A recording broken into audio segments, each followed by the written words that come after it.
Thanks, Ross. Thank you. Joe, first up, Clanny Thomas, I think, if I'm right in saying, he'll be the 5th Wallabies debut since, as long as he gets on this season. Just take us through that decision. Obviously, Ryan Lonergan drops out of the matchday squad.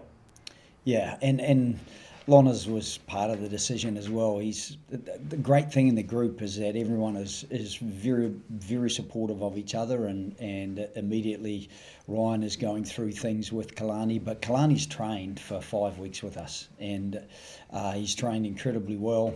He's got a sharpness about him, and I think he deserves an opportunity to demonstrate that. It's a tough place to debut, but if we don't do it now, he's just spent this 5 weeks with us, then he has to reintegrate himself again in the future, and we just felt this window was a good opportunity for him, and there's good confidence in and around the team that he can add value. Joe, obviously James came in, played, he came out. Was there any feeling from you that you maybe wanted to keep him on as a bit of a mentor? We heard the players talk about how good he was, or just take us through that decision. Obviously he left the squad. Yeah, I would have.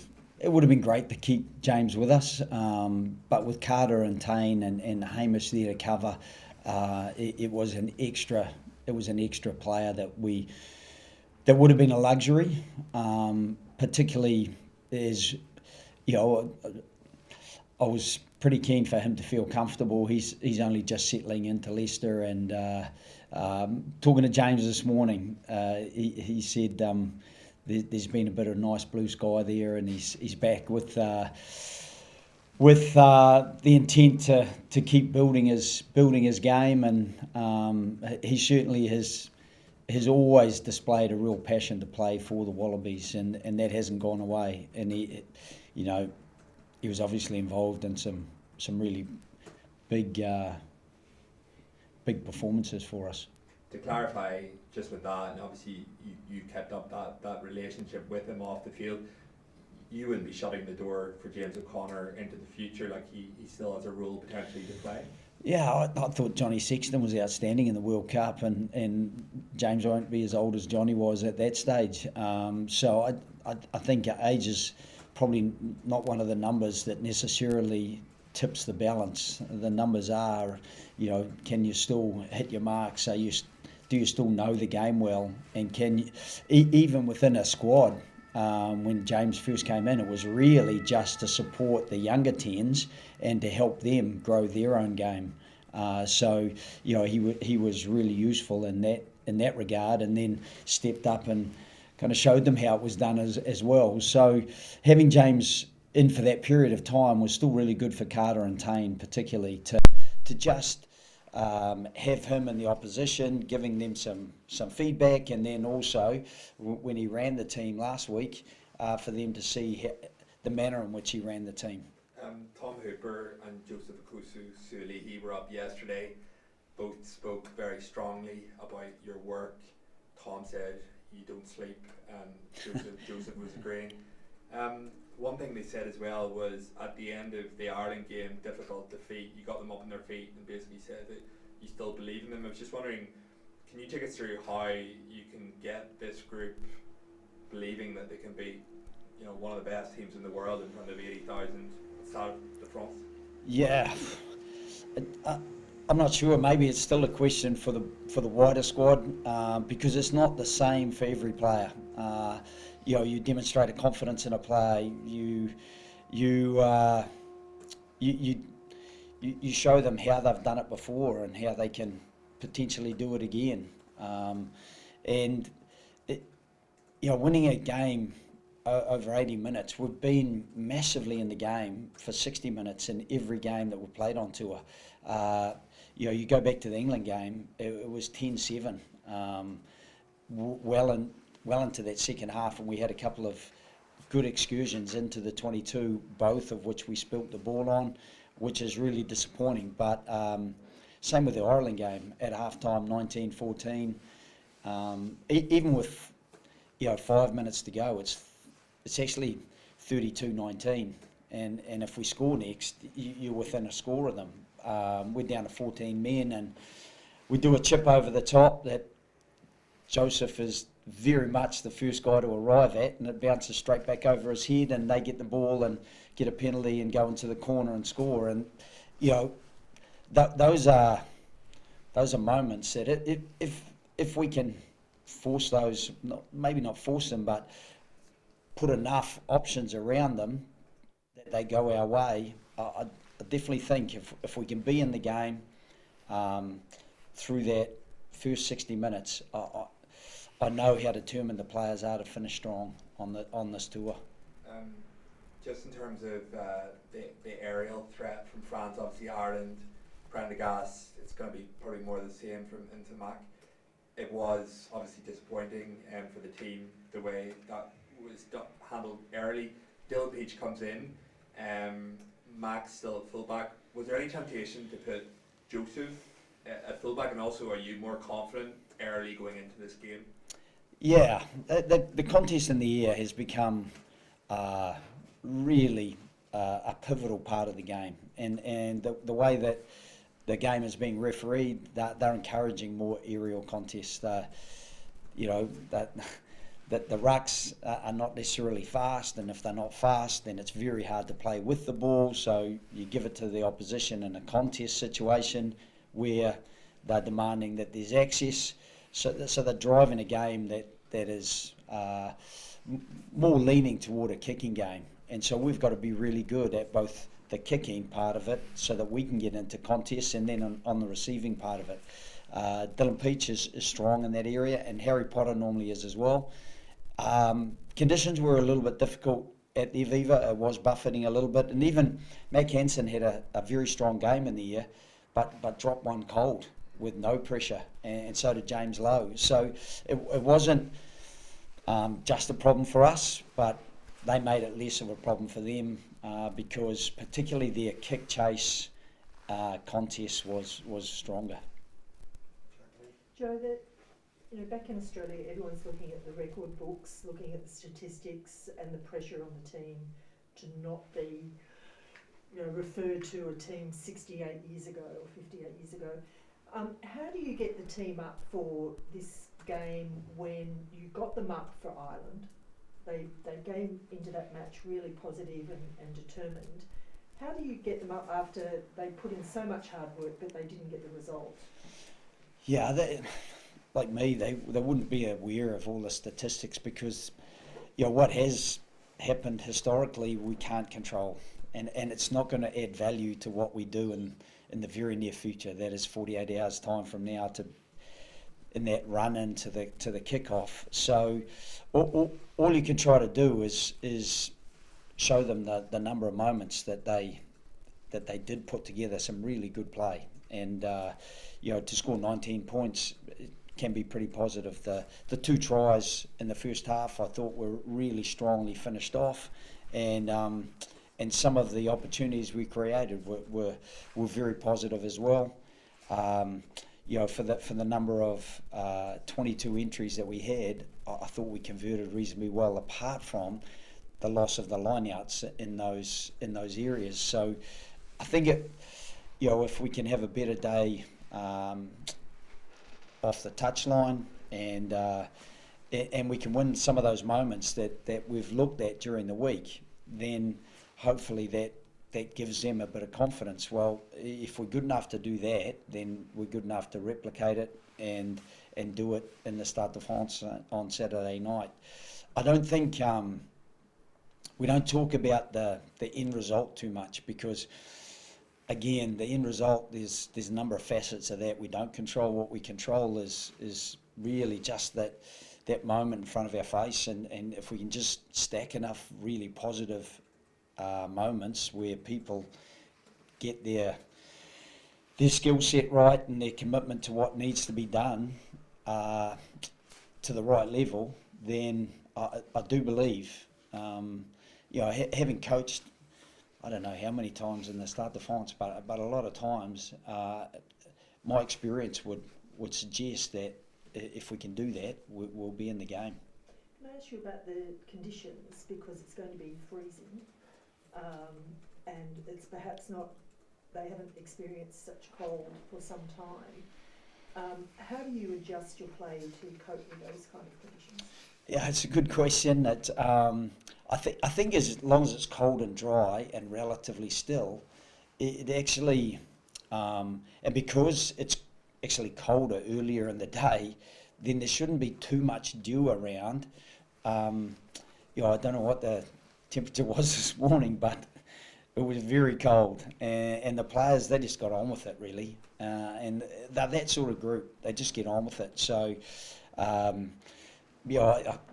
can't really account for the temperature and how we'll respond to it, but it is certainly very different from most of the games that we've played in. But it might be a dry game, and that would be a nice change. Most games we've played this year have had some rain at some stage through them. And if it snows, have you played in snow lately? Not with these guys, but last year in Scotland it snowed on the way to the captain's run. We actually had to stop the bus. It started sliding down the road, so we had to reverse the bus back up and couldn't go to the captain's run because of the road conditions. So they've certainly had the experience of being in very cold conditions, albeit 12 months ago in Edinburgh. So we've had to adapt a few times. Same again in Edinburgh where we couldn't train because the ground was frozen. So Stade de France won't be frozen at least. They have some very good facilities out there. Last year in English, and then we'll take the thing. And having Carter Gordon back, I noticed at training he perhaps touched his thigh. Yeah. Is that still an issue? Will he be kicking? I'm hoping not. I'm hoping he can do the full spectrum of skills required of him. When you're coming back from an injury, I've seen enough players kind of, if it's a hamstring, they'll just put their hand on the back of their hamstring and it becomes almost a psychosomatic reaction. So I'm hopeful that Carter gets through captain's run tomorrow and we pulled him out a little bit early today because we're trying to build him into the game, but I felt he trained really well, ran the team really well, kicked out of his hand well in the actual training session. So, he's an exciting prospect, and we've got Tane to back him up, and Tane's kind of growing all the time, and he's one of the guys who benefited from having James O'Connor in the environment and helping him to kind of understand more about his role and probably just to understand more about how his role needs to facilitate the roles of others in the game. And you spoke about the line out earlier. What have you done this week to get more confidence in that area? Yeah, I think just repetition, and we've made a couple of changes in the team, allowing us to create a few more options. But it wasn't so much the options; it was just the execution. We either didn't get the movement or the lift quite synchronised, or the throw was astray, and so just building confidence through repetition. Yep, hit the mark, change, different option, hit that, and if you miss one, go back, hit the mark again, and just try to build the confidence like that. And I've seen enough players, have a drop off in their throwing, and then be able to build themselves back up during the week, and there could be some very, very good throwers who've been impacted like that. So I'd be hopeful that we can repair that aspect of the game, and we'll be good from a line-out perspective. And just the last one from me. Can you give a kind of overview? I know there's still one game to go, but of this tour, how you assess it, because the players are looking at it that they're improving, but do you see that improvement? I've found it really frustrating, to be honest, just because I do see that improvement in some of the players for sure. And when improvement isn't rewarded, there's frustration. As I said, being right in those games, you saw how good England were last week against the All Blacks. To be 10-7 with a quarter of the game to go and have a try where, Pollock did exceptionally well to scoop that ball up off the... And both those tries coming from kicks from within their own half, that gave them the buffer that then we had to chase the game and kind of when you over chase something, you always make yourself a little bit more vulnerable, and that's part of the learning. It's frustrating to go through a learning period and not to have the apparent reward that a result gives you. And so I can tell you, I know how hard the players are working and what it means to them, and they are frustrated that they feel like they've let supporters down, because we've had fantastic support, and we had some embassy staff there today. You would not have believed how enthusiastic they were and getting photos and meeting the players. And we had 6 young players, Australian-based players who are Australian players who are based now in France at the training, and they were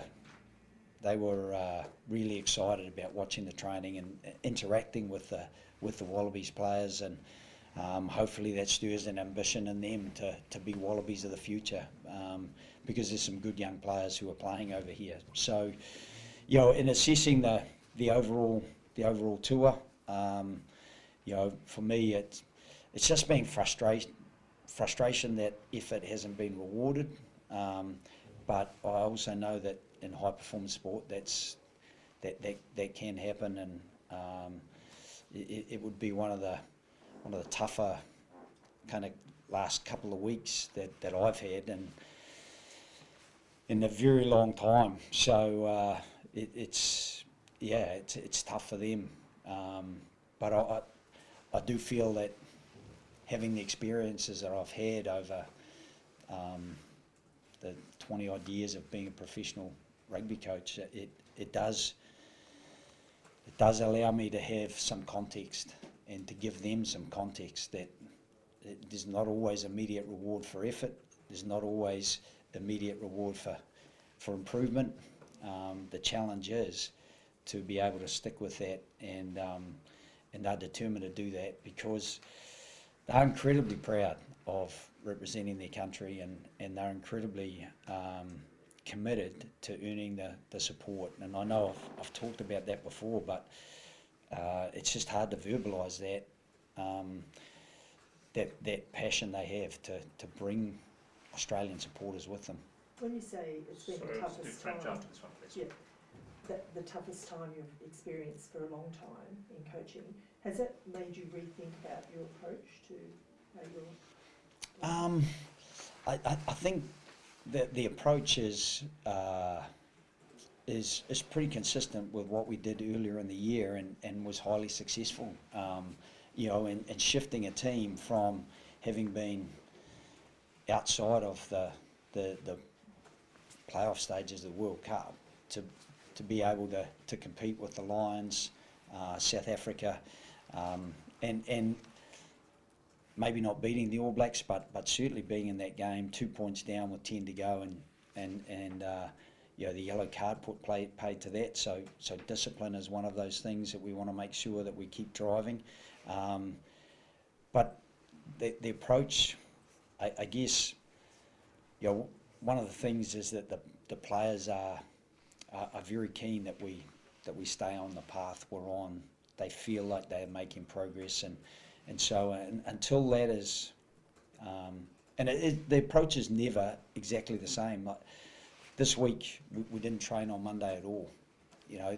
We try to cut our cloth to how people are feeling, and you cannot flog a dead horse. And I've never ever been in a test window for so long. I think the longest period that they've had a break for was 8 days since we started, And that's, I think as much as anything, it's mental, emotional fatigue as much as it is physical. So that in itself has been challenging, and that doesn't mean that you completely change an approach, but it does mean you definitely adjust it.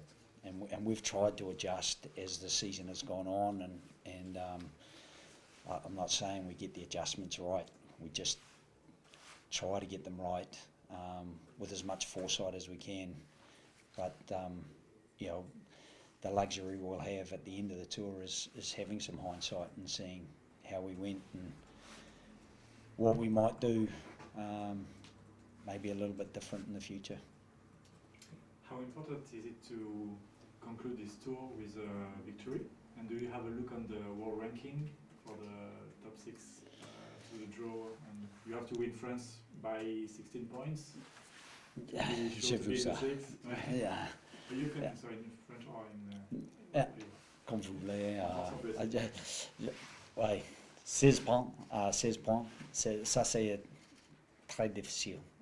Même c'est difficile à gagner au début. Donc, on cherche la performance.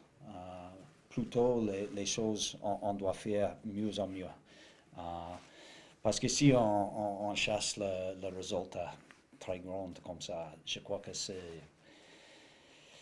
trop difficile et je crois qu'on va perdre on perd le focus qu'on a besoin. C'est important de terminer sur une victoire. Oui, c'est toujours dans le match comme ce week-end, il faut aller jusqu'au bout. Et, si on peut gagner, ça c'est le meilleur, mais on ne peut pas contrôler toutes les choses pour gagner, donc on doit construire le jeu le plus efficace qu'on a. C'est tout ce qu'on peut faire. Peut-être une question sur la France, la défaite contre notamment l'Afrique du Sud, vous avez vu le match. La France, ça se fait très loin du niveau de l'Afrique du Sud. Comment vous la placez, cette équipe de c'est difficile parce que ça change samedi à samedi. La semaine dernière, je crois qu'ils ont monté le niveau un peu et peut-être cette semaine, ils vont monter un petit peu de plus. Je crois que l'Afrique du Sud, ils sont presque les meilleurs en ce moment. Peut-être les meilleurs en ce moment. Surtout sur le résultat, récemment, ils ont gagné contre toutes les équipes. Donc, c'est pour ça que je crois que c'est difficile pour les Bleus, même comme nous. Je crois que les Anglais, ils ont bien monté. Les Irlandais, ils sont toujours difficiles, particulièrement, surtout à la maison.